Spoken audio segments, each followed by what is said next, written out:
በስድስተኛ ደረጃ ስኬታችሁን የሰው ማቁሰያ አታደርጉት። እናንተ ለፍታችሁ ጥራችሁ ግራችሁ እግዚአብሔር ልመናችሁን ሰምቶ ለደረሳችሁበት የስኬት ቦታ ወይንም ደግሞ መከናወን የእናንተ መከናወን ፈጣሪያችሁን አምልኩ። በተቻላችሁ መጠን ደግሞ ላይ ገብታችኋል ለራሳችሁ ተደሰቱበት። የልፋታችሁ ውጤት ነው። ሰው ግን አታቁሰሉበት። ባየሁት ቁጥር ስለምታመም አላየውም። በቃ አላየውም። ችግራችሁን አትስበኩለት፣ ችግራችሁን አትናገሩለት። ችግራችሁ ኃይለኛና ብርቱ ከናንተ በላይ በጣም ጠንካራ ነገር እንደሆነ አታርጉት። እኛ ሀበሾች በዚህ በጣም ፌመሶች ነን። ሶስተኛና ዋነኛ የሚያበሳጨንን ነገር ቁጭ ብሎ ማብከንከን፣ ማብላላት፣ በቃ መቆጨት፣ መናደድ፣ መበሳጨት፣ መራገም ወይ በቃ በጣም የውድቀት መጀመሪያ የሚያበሳጨንን የሚያከነክነንን እልህ ይዞን እዛም ቁጭ ብሎ ማብላላት ሲጀመር ጤናችንን በመጀመሪያ ደረጃ ጤናችንን ነው።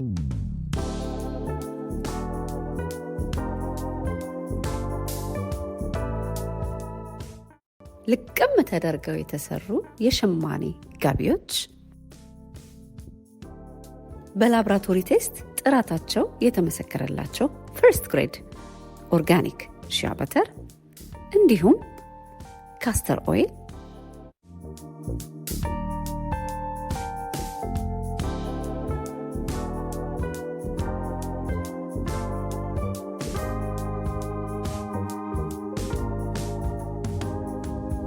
በተለያየ ሀገር ላላችሁ ገና ጥበብ ዌብሳይት ላይ ታገኙታላችሁ።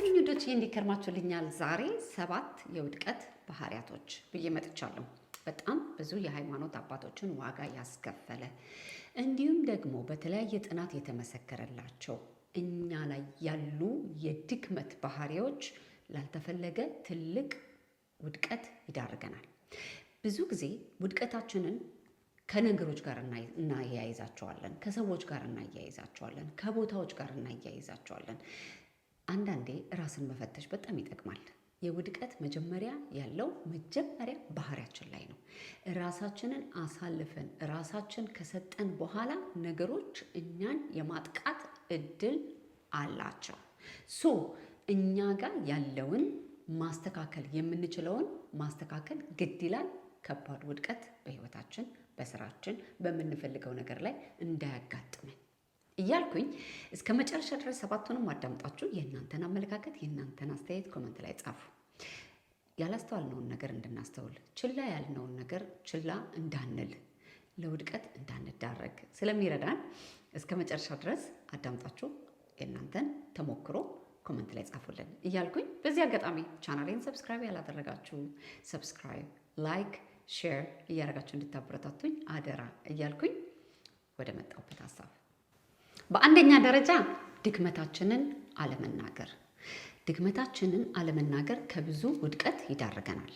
የሞራል ውድቀት እንዲሁም ደግሞ በተለያየ ቦታ በምንገኝበት ጊዜ ድክመታችንን በጣም የሚከብደን ከሆነ እንጸልይበት። እግዚአብሔር ያንን ድክመታችንን እንድንቀበል እንዲሁም ደግሞ መሻሻል የሚችል ድክመት ከሆነ ደግሞ እንድናሻሽል እንጸልይበት። ለሰው ስለተናገር ነው ያ ድክመታችን ይስተካከልልናል። ወይንም ደግሞ ድክመታችንን አዝነውልን እቅፍ አድርገው ድግፍ አድርገው ለምንፈልገው ዓላማ ያደርሱናል ማለት አይደለም። በጣም ብዙ ጊዜ ብዙ ሰው የውድቀቱ መጀመሪያ የራሱን ችግር ድክመቱን አሳልፎ አደባባይ ሲያወጣ ነው። ይታዘንልኛል ብሎ ወይንም ደግሞ እርዳታ ይሰጠኛል ብሎ ወይንም ደግሞ በጣም ብዙ ጊዜ ሰዎች እኛን ለመጣል የሚጠቀሙት ስትራቴጂ ድክመታችንን ሲያውቁ ነው። የት ጋ ክፍተት እንዳለ ካወቁ ሰዎች እኛን ማጥቃት ከፈለጉ ለማጥቃት ያላቸው በስራ ቦታ ላይ ሊሆን ይችላል፣ የስራ ባልደረቦች፣ ጓደኛ ሊሆን ይችላል፣ የተለያየ የኛ ብለን የምንላቸው ሰዎች ሊሆኑ ይችላሉ በላይፋችን። ስለዚህ ድክመታችንን የሚታይ ነገር ከሆነ በቃ ያ ነገር ባዘር እንደማያደርገን አክሰፕት አድርገነው ኮራ ደራ ዘራ ብለን ከነ ድክመታችን ደስተኛ ሆነን እንደምንኖር እናስተላለፍ። ያንን ኃይል እንዲሰጠን ደግሞ ኃይሉ ከሌለን እንጸልይ እንጂ በቃ ድክመታችን በጣም እንደሚረብሽን አሳልፈን ባጠገባችን ላሉ ሰዎች ከነገረን ያ በር መክፈት ይባላል። ለተለያየ ውድቀት ራሳችንን አሳልፈን መስጠት ይባላል። ወደሚቀጥለው ሀሳቤ ከመሄዴ በፊት በ25 እና 26 ማርች ግራንድ ሀበሻ ቢዝነስ ኢቨንት በዚህ ዓመት እስራኤል ላይ ያማረ የደመቀ የተዋበ ዝግጅት አዘጋጅቶ ይጠብቃችኋል። ሁላችሁንም በያላችሁበት እንግዲህ ይህንን መልእክት የሰማችሁ ለተለያየ ሰዎች እንዲደርስ የራሳችሁን አስተዋጽኦ እንድታደርጉ፣ በመቀጠል ደግሞ እስራኤል ላይ የተዘጋጀው ዝግጅት በጣም ያማረና የተዋበ እንዲሆን ለተባበራችሁን በሙሉ ከወዲሁ የከበረ ምስጋናዬን በሁላችንም ስም እያቀረብኩኝ በ25 እና 26 ማርች ኢየሩሳሌም ላይ የሚገርም ጊዜ ይኖረናል።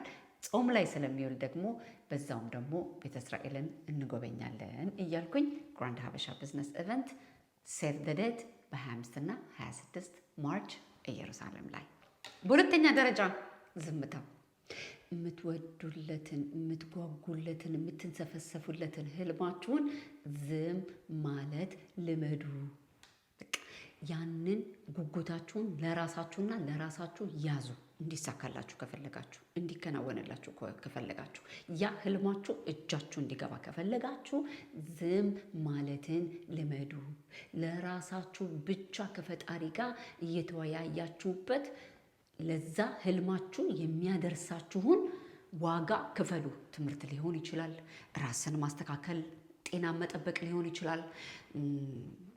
ኤኒ በልባችሁ ውስጥ ያደረ ጉጉት፣ ምኞት፣ ህልም እንዲከናወንላችሁ እናንተ በዝምታ ጠብቁ።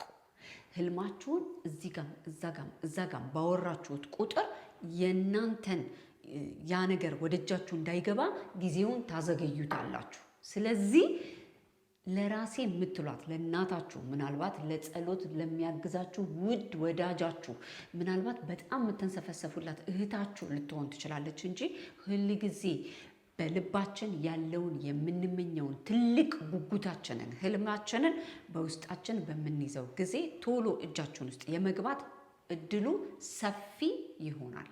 ስለዚህ የዋህነት፣ ሞኝነት፣ አለማስተዋል ወደ ጎን አድርጉና ጨካኝ ሆናችሁ ለራሳችሁ ህልማችሁን ያዙ። እኛ ሀበሾች በዚህ በጣም ፌመሶች ነን። ሶስተኛና ዋነኛ የሚያበሳጨንን ነገር ቁጭ ብሎ ማብከንከን፣ ማብላላት፣ በቃ መቆጨት፣ መናደድ፣ መበሳጨት፣ መራገም ወይ በቃ በጣም የውድቀት መጀመሪያ የሚያበሳጨንን የሚያከነክነንን እልህ ይዞን እዛም ቁጭ ብሎ ማብላላት ሲጀመር ጤናችንን በመጀመሪያ ደረጃ ጤናችንን ነው የሚወስድብን። በሁለተኛ ደረጃ ለዛ ነገር ምንም ለውጥ ላናመጣ እርር ብግን እያልን የ40 ቀኗን መንገድ 40 ዓመት ነው የምናደርገው። ስለዚህ አንዳንዴ ጥርሳችሁን ንክስ አድርጋችሁ የሚያናድዳችሁን የሚያበሳጫችሁን ነገር በቃ መሆን ስላለበት ሆነ ብላችሁ ተስማምታችሁ አትዩት፣ ከአይምሯችሁ አውጡት። እኔ እንዲህ አይነት ነገር ሲያጋጥመኝ ራሴን ሁል ጊዜ እንደ ወታደር ማሰለጠነው ያንን ነገር ለመርሳት ረስቼ በእግዚአብሔር ፊት ካስቀመጥኩ በኋላ እሱ አምላክ ይጠየቅበት ብዬ እዛ ጋር ነው የምትሆ። ዞር ብዬም አላየውም። ባየሁት ቁጥር ስለምታመም አላየውም። በቃ አላየውም። ችግራችሁን አትስበኩለት፣ ችግራችሁን አትናገሩለት። ችግራችሁ ኃይለኛና ብርቱ ከእናንተ በላይ በጣም ጠንካራ ነገር እንደሆነ አታርጉት፣ አትካቡት። በቃ አትካቡት። እኛ ሀበሾች ብዙ ጊዜ ችግራችንን እዚህ ላይ ይዘነው ነው የምንሄደው። በቃ እዚህ ላይ ከአምላክ ጋር መነጋገር እስከሚያቅተን ድረስ ችግራችንን በጣም ኃይል እንሰጠዋለን። በቃ በስራ ሊሆን ይችላል፣ ባበሳጩ ሰዎች ሊሆን ይችላል፣ የተለያዩ ነገሮች። ስለዚህ ብዙ ጊዜ ችግራችንን በተናገርንለት ቁጥር ስለሚብስ እንዲበርድልን ከፈለግን ውድቀት እንዳይዳርግብን ወይንም ደግሞ ያመጣብን ውድቀት ይበቃልና ከዚህ በላይ አያምጣብን ብለን የምንል ከሆነ መስማማት፣ በእግዚአብሔር ፊት ማስቀመጥ፣ ዞር ብሎ በራሳችሁ መንገድ መሄድ ያልተነካ ግልግል ያውቃል። አንቺማ ምን አለብሽ? የምንኖረው ምድር ላይ ነው። ምድር ላይ እስካለን ድረስ ሁላችንም በያለንበት ቦታ ላይ የራሳችን የሆኑ የሚያጋጥሙን የላይፍ ኦብስታክሎች አሉ። እሱን እየቻለን ነው እዚህ ጋር መተን የምንናገረው። ስለዚህ ሁል ጊዜ ከስር ማያቸው ኮመንቶች አንዳንዴ ይገርሙኛል። እኛ መንግስተ ሰማያት እስከምንሄድ ድረስ በዚህ ምድር ላይ እስካለን ድረስ እንደ ሁላችንም እንኳን አይደለም እኛ ትልልቆች ልጆቻችን እንኳን ትምህርት ቤት ተምረው ፈተና አለባቸው። ማንም በዚህ ምድር ላይ እየኖረ ፈተና የሌለበት የለም። የጠቀመንን ነገር ነው እዚህ ጋር መተን የምንናገረው እያልኩኝ ችግራችሁ በጣም ኃይል የሚኖረው እናንተን የውድቀት የሚያመጣባችሁ ስትሰብኩት፣ ስትናገሩት፣ በጣም ስታገኑት፣ በቃ ተሸክማችሁ ጫንቃችሁ ላይ ይዛችሁ ስትጓዙ ነው። በአራተኛ ደረጃ በጣም ይሄንን አማቼ ስትል ነው የምሰማት እና ግርም ይለኛል። አይገባኝም። እስከ ቅርብ ጊዜ ትርጉሙ አይገባኝም ነበር። አሁን ነው እየገባኝ የመጣው። ሰጪ አርገኝ እንጂ ተቀባይ አታርገኝ ትላለች። አይገባኝም። በቃ አይገባኝም። መስጠት መባረክ እንደሆነ የበረከት በረከት እንደሆነ በቅርብ ጊዜ ነው የገባኝ። በሰጠች ቁጥር ስትሰጥ በጣም ደስ ይላታል። መስጠት በጣም ደስ የሚል ነገር ነው። በጣም መጽሐፍ ቅዱሳዊ ነገር ነው። ሰጪ መሆን መባረክ ነው። ግን ውድቀት የሚያመጣው መስጠት መቼ እንደሆነ ታውቃላችሁ? የሰጣችሁትን ነገር አድርጌ ሰጥቼ ሆኜ እዛ ጋ እንደዚህ ሆኖ ምናምን ምናልባት ሰው አስታውሶ ያመስገናችሁ እንጂ ሰጣችሁ ዘጋችሁ። በቃ አታውሩት፣ አትናገሩ። እኔ እንደዚህ ሆኖ እኔ እንደዛ ሆኖ ምናምን አትበሉ። በቃ በሰጣችሁት ነገር ላይ የሰጣችሁት እግዚአብሔር ስለሰጣችሁ ነው፣ ሰጪ ስላረጋችሁ ነው። መስጠታችሁ በረከታችሁ ነው። መስጠታችሁን ግን አታውሩ። በቃ አታውሩ። ያ ሰጪ የሆናችሁት በረከታችሁ እንዲዘጋባችሁ ያደርጋል። ስለዚህ ሰጪ እንደሆናችሁ ተቀባይ ሳትሆኑ ሰጪ እንደሆናችሁ ሁልጊዜ በህይወት ዘመናችሁ እንድትቀጥሉ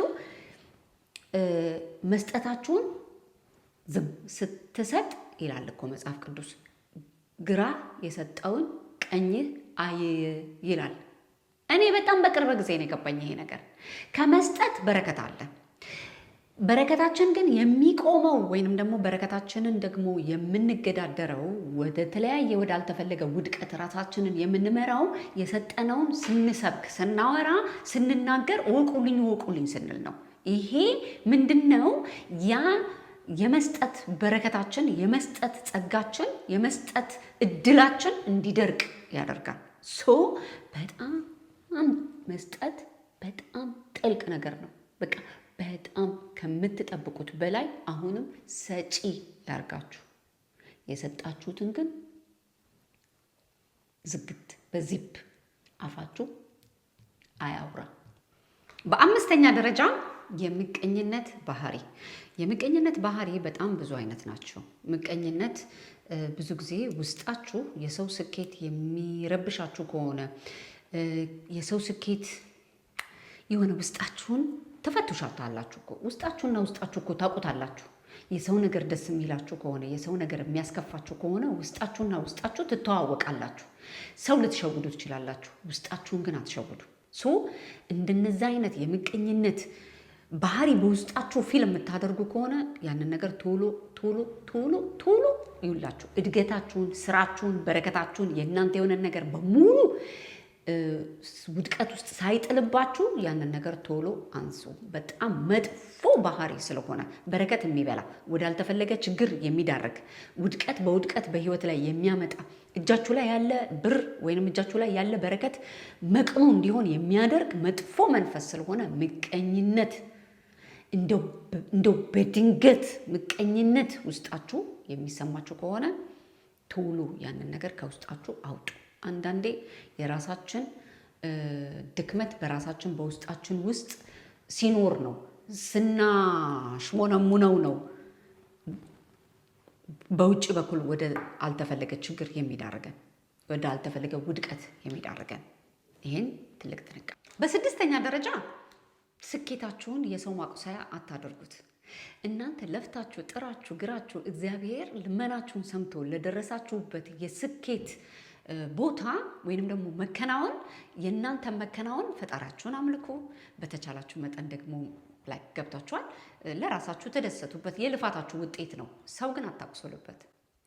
መመኪያችሁ አይሁን። አንተ እኮ እንደዚህ ሆንከው፣ እኔ ደረስኩበት ቦታ ያልደረስከው እንደዚህ ስለሆንክ ነው፣ እንደዛ ስለሆንክ ነው። ኖ አንዳንዴ ስኬት የሰውን ልፋት አይመትን መመዘኛ አይደለም። በቃ ፎር ሰም ሪዘን በሆነ አይነት መልኩ እናንተ የለፋችሁበት ቦታ ላይ ስለደረሳችሁ አምላካችሁን አመስግኑ፣ አምላካችሁን ደስ በሉበት። ግን አትኩራሩበት። በቃ አትኩራሩበት።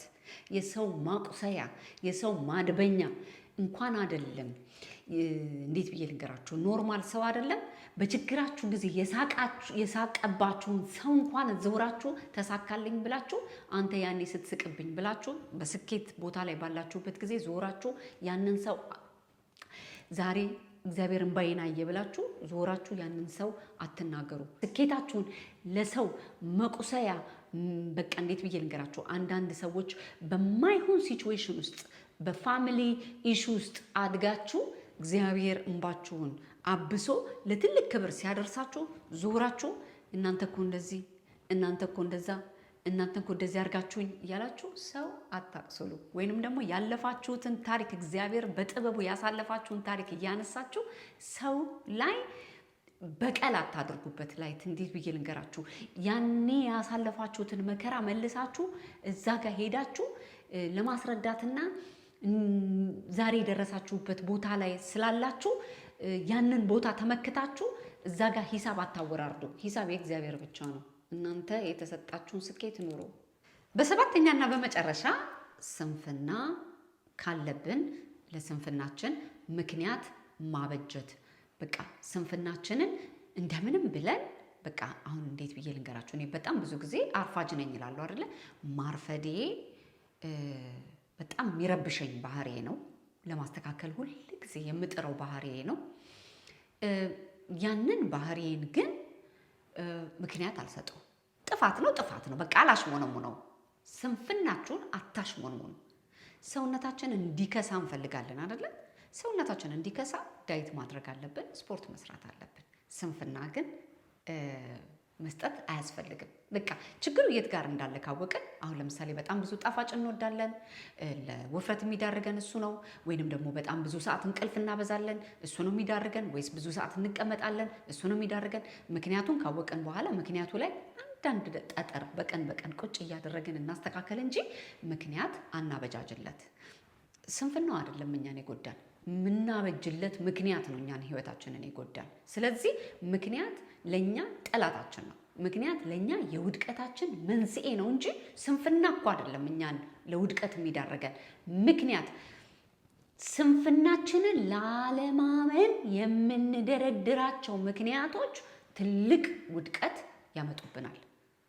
ትምህርት ስናጠና የማይገባን ከሆነ እኔ እኮ እንደዚህ ስለሆነ እንደዛ ስለሆነ ምክንያት አንስጠው።